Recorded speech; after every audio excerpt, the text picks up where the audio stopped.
Good morning. I am Anil Agarwal, former Chief Manager, Punjab National Bank. So we are covering history of public sector banks one by one. So now today we will cover the history of Union Bank of India. The Union Bank of India was established on 11th of November 1919 and this was inaugurated by Mahatma Gandhi. In 1947, at the time of independence, it had only 4 branches. In 1969, this was one of the top 14 banks in the country and it was nationalized along with other 13 banks. At present, it was having their international branches at Abu Dhabi, UAE and Shanghai. From 1st April 2020, it has taken over Andhra Bank and Corporation Bank. So before merger, it had around 36,000 employees.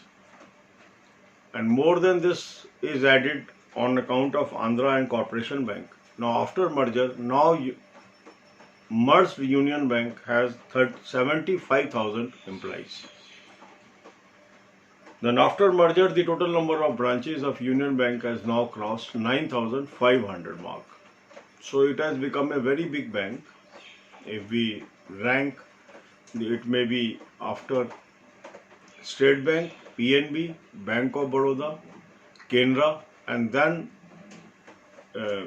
the Union Bank or Indian Bank may be almost at the same footing, or Union Bank may be slightly bigger than Indian Bank, because exact numbers of Indian Bank is not available.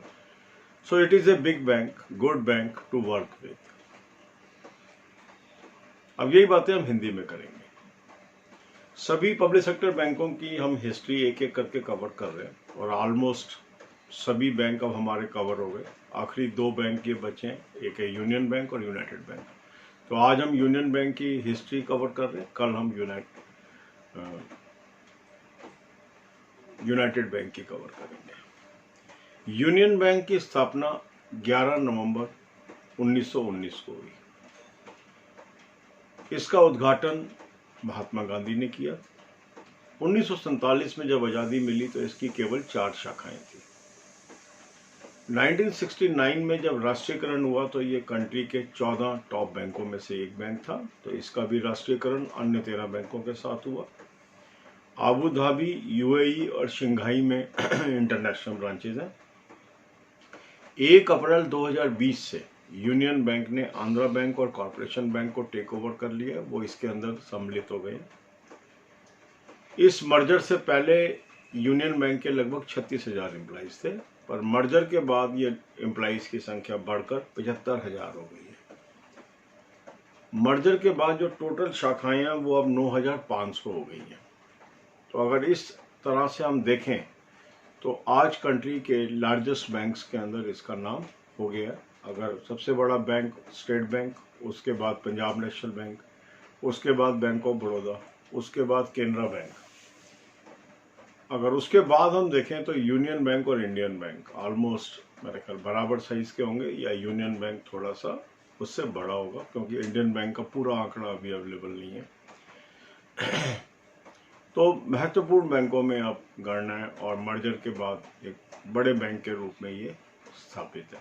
बहुत ही अच्छा bank है काम करने के लिए, growing bank है. All the best, God bless you all.